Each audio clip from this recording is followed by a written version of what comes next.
और इसी पर चर्चा करने के लिए हमारे साथ कुछ खास मेहमान जुड़ गए हैं। डॉक्टर एमसी मिश्रा जी हैं, पूर्व निदेशक हैं एम्स के। बहुत बहुत स्वागत है सर आपका। इसके अलावा हमारे साथ रायजादा जी हैं, डॉक्टर राकेश रायजादा जी हैं, प्रेसिडेंट हैं नर्सिंग होम एसोसिएशन एमपी के। आपका भी बहुत बहुत स्वागत है सर। डॉक्टर रोहित अग्रवाल हैं, सदस्य हैं आईडीए के। सर आपका भी बहुत बहुत स्वागत है। अश्विनी दुबे जी हैं, वरिष्ठ वकील हैं सुप्रीम कोर्ट के। आपका भी बहुत बहुत स्वागत है। अश्विनी जी, ये क्या संदेश है और कानूनी रूप से इसे कैसे देखा जाए, क्योंकि अभी तक तो सिर्फ हम फर्जीवाड़े में अटके पड़े हैं। वो जो 7 लोगों की जान गई और कितने लोगों की जान गई होगी, उसमें क्या क्राइम इसके खिलाफ बनता है? देखिए, ये बड़ा गंभीर मामला है लोकेंद्र। इस फर्जी डॉक्टर द्वारा और फर्जी इलाज से मरीजों की जान गई। आप याद करिए, एक न्यूज ये भी थी कि इसी फर्जी डॉक्टर ने पूर्व स्पीकर की हार्ट सर्जरी किया था और 20 दिन बाद ही उनका निधन हो गया था। एक रेगुलेटरी बॉडी होती है जो इंश्योर करती है कि जो डॉक्टर्स हैं, जो लॉयर्स हैं, जो भी इस तरह के प्रोफेशन में हैं, वो उनकी जो एसेंशियल क्वालिफिकेशन है वो मीट आउट होती है कि नहीं। नंबर 1। नंबर 2, जो पैरामीटर्स हमारे भारत सरकार में रेगुलेटरी बॉडी के हैं, सर्जन के, डॉक्टर्स के, किसी के फिजिशियन के, वो पैरामीटर्स मीट आउट होते हैं कि नहीं। जैसे हमारे यहाँ बार काउंसिल में क्या है, कोई अगर फर्जी एडवोकेट है तो बार काउंसिल सबसे पहले भी इंश्योर करती है कौन से यूनिवर्सिटी से डिग्री लिया, किस साल लिया, वहां के रोल में उसकी डिग्री मेंशन्ड है कि नहीं है। इस तरह से वो वाइप आउट करते हैं जो फर्जी डॉक्टर्स है। यहां जो इंश्योर करना था रेगुलेटरी बॉडी को कि ये वाइकेरियस लाइबिलिटी है। वाइकेरियस लाइबिलिटी, जैसे पहले डॉक्टर मिश्रा कह रहे थे, बिल्कुल सही कह रहे थे कि किसी सिर्फ ये डॉक्टर नरेंद्र जॉन या डॉक्टर नरेंद्र यादव का ही मसला नहीं है। ये पूरा हॉस्पिटल एडमिनिस्ट्रेशन जिसने उसको एंगेज किया और जो सर्विसेज ले रहा है वो सबकी वाइकेरियस लाइबिलिटी बनती है। अभी मुकदमा दर्ज हुआ है धारा 315 सब क्लॉज 4, धारा 338, धारा 336 3, धारा 340 सब क्लॉज 2, सेक्शन 35 बीएनएस। तो बीएनएस वाइकेरियस लाइबिलिटी तो हो गई। अब यहां पर सवाल यह है कि क्या आने वाले दिनों में भी, आज तो मीडिया हाईलाइटेड मैटर है, आने वाले दिनों में ये सारे जो ऑफेंसेस हैं वो प्रूव होते हैं कि नहीं होते हैं? और अगर प्रूव नहीं होते हैं तो नरेंद्र जॉन बिल्कुल उसी तरह से वापस आएंगे जैसे उनकी डिग्री, बिल्कुल। और अगर प्रूव होते हैं, क्योंकि ये इंश्योर करवाने की जिम्मेदारी पुलिस की है लोकेंद्र, नंबर 1।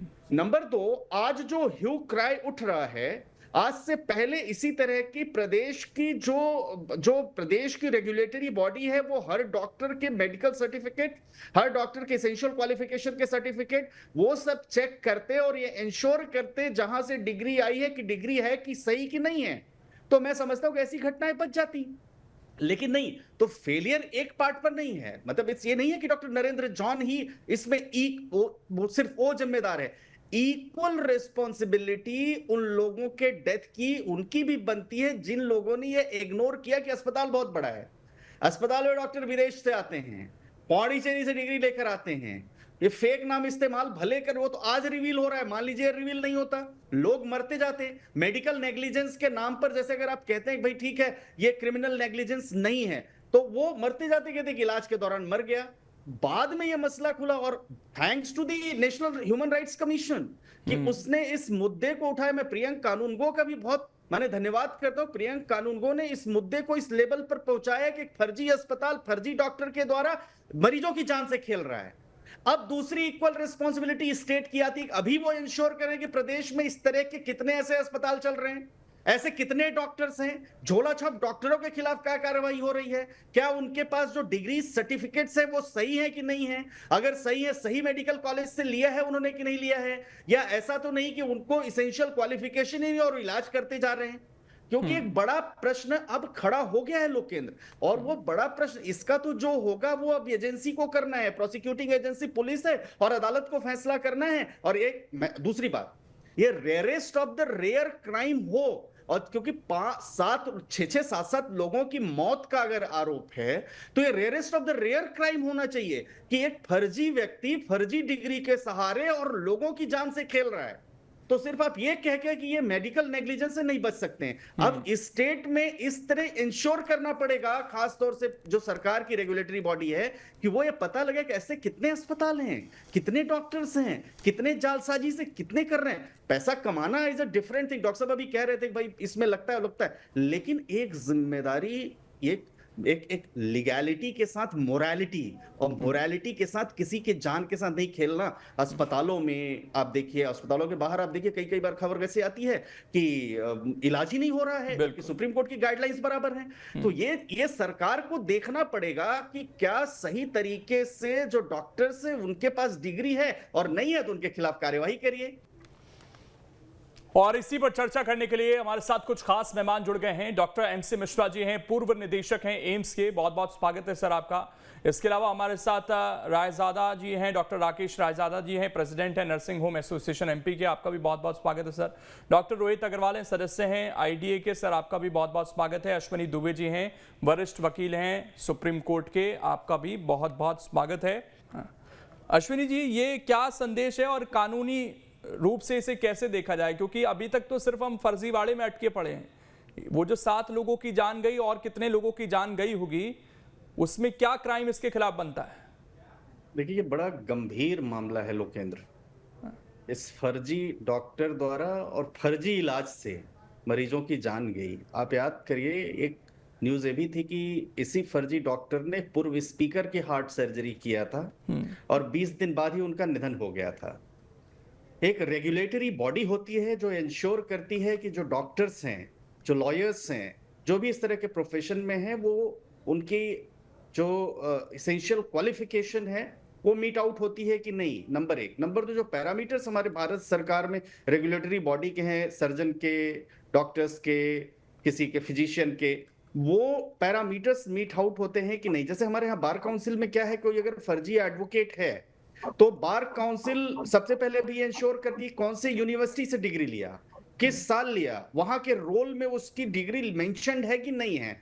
इस तरह से वो वाइप आउट करते हैं जो फर्जी डॉक्टर्स हैं। यहां जो इंश्योर करना था रेगुलेटरी बॉडी को कि ये वाइकेरियस लाइबिलिटी है, वाइकेरियस लाइबिलिटी, जैसे पहले डॉक्टर मिश्रा कह रहे थे, बिल्कुल सही कह रहे थे कि किसी सिर्फ ये डॉक्टर नरेंद्र जॉन या डॉक्टर नरेंद्र यादव का ही मसला नहीं है। ये पूरा हॉस्पिटल एडमिनिस्ट्रेशन जिसने उसको एंगेज किया और जो सर्विसेज ले रहा है वो सबकी वाइकेरियस लाइबिलिटी बनती है। अभी मुकदमा दर्ज हुआ है धारा 315 सब क्लॉज 4, धारा 338, धारा 336 3, धारा 340 सब क्लॉज 2, सेक्शन 35 बीएनएस। तो बीएनएस वाइकेरियस लाइबिलिटी तो हो गई। अब यहां पर सवाल यह है कि क्या आने वाले दिनों में भी, आज तो मीडिया हाईलाइटेड मैटर है, आने वाले दिनों में ये सारे जो ऑफेंसेस हैं वो प्रूव होते हैं कि नहीं होते हैं? और अगर प्रूव नहीं होते हैं तो नरेंद्र जॉन बिल्कुल उसी तरह से वापस आएंगे जैसे उनकी डिग्री, बिल्कुल। और अगर प्रूव होते हैं, क्योंकि ये इंश्योर करवाने की जिम्मेदारी पुलिस की है लोकेंद्र, नंबर 1। नंबर 2, आज जो ह्यू क्राई उठ रहा है, आज से पहले इसी तरह की प्रदेश की जो प्रदेश की रेगुलेटरी बॉडी है, वो हर डॉक्टर के मेडिकल सर्टिफिकेट, हर डॉक्टर के एसेंशियल क्वालिफिकेशन के सर्टिफिकेट, वो सब चेक करते और ये इंश्योर करते जहां से डिग्री आई है कि डिग्री है कि सही कि नहीं है। तो मैं समझता हूं कि ऐसी घटनाएं बच जाती, लेकिन नहीं। तो फेलियर एक पार्ट पर नहीं है, मतलब ये नहीं है कि डॉक्टर नरेंद्र जॉन ही इसमें वो सिर्फ वो जिम्मेदार है। इक्वल रिस्पॉन्सिबिलिटी उन लोगों के डेथ की उनकी भी बनती है जिन लोगों ने ये इग्नोर किया कि अस्पताल बहुत बड़ा है, अस्पताल में डॉक्टर विदेश से आते हैं, पौंडीचेरी से डिग्री लेकर आते हैं, ये फेक नाम इस्तेमाल भले कर, वो तो आज रिवील हो रहा है, मान लीजिए रिवील नहीं होता, लोग मरते जाते मेडिकल नेग्लिजेंस के नाम पर। जैसे अगर आप कहते हैं भाई ठीक है ये क्रिमिनल नेग्लिजेंस नहीं है, तो वो मरते जाते कहते इलाज के दौरान मर गया, बाद में यह मसला खुला। और thanks to the National Human Rights Commission कि उसने इस मुद्दे को उठाया। मैं प्रियंक कानूनगो का भी बहुत माने धन्यवाद करता हूं। प्रियंक कानूनगो ने इस मुद्दे को इस लेवल पर पहुंचाया कि फर्जी अस्पताल फर्जी डॉक्टर के द्वारा मरीजों की जान से खेल रहा है।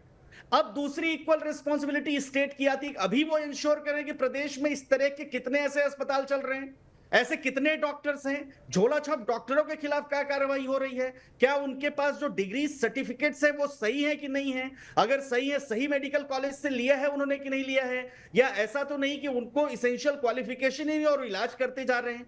क्योंकि एक बड़ा प्रश्न अब खड़ा हो गया है लोकेंद्र, और वो बड़ा प्रश्न इसका तो जो होगा वो अब एजेंसी को करना है, प्रोसिक्यूटिंग एजेंसी पुलिस है और अदालत को फैसला करना है। और एक दूसरी बात, ये rarest of the rare crime हो और क्योंकि 6-7 लोगों की मौत का अगर आरोप है तो ये rarest of the rare crime होना चाहिए कि एक फर्जी व्यक्ति फर्जी डिग्री के सहारे और लोगों की जान से खेल रहा है। तो सिर्फ आप ये कह के कि ये मेडिकल नेग्लिजेंस से नहीं बच सकते हैं। अब स्टेट में इस तरह इंश्योर करना पड़ेगा, खास तौर से जो सरकार की रेगुलेटरी बॉडी है, कि वो ये पता लगे कि ऐसे कितने अस्पताल हैं, कितने डॉक्टर्स हैं, कितने जालसाजी से कितने कर रहे हैं। पैसा कमाना is a different thing. Doctor साहब अभी कह रहे थे कि भाई इसमें लगता है, लेकिन एक जिम्मेदारी, एक लीगैलिटी के साथ मोरालिटी, और मोरालिटी के साथ किसी के जान के साथ नहीं खेलना।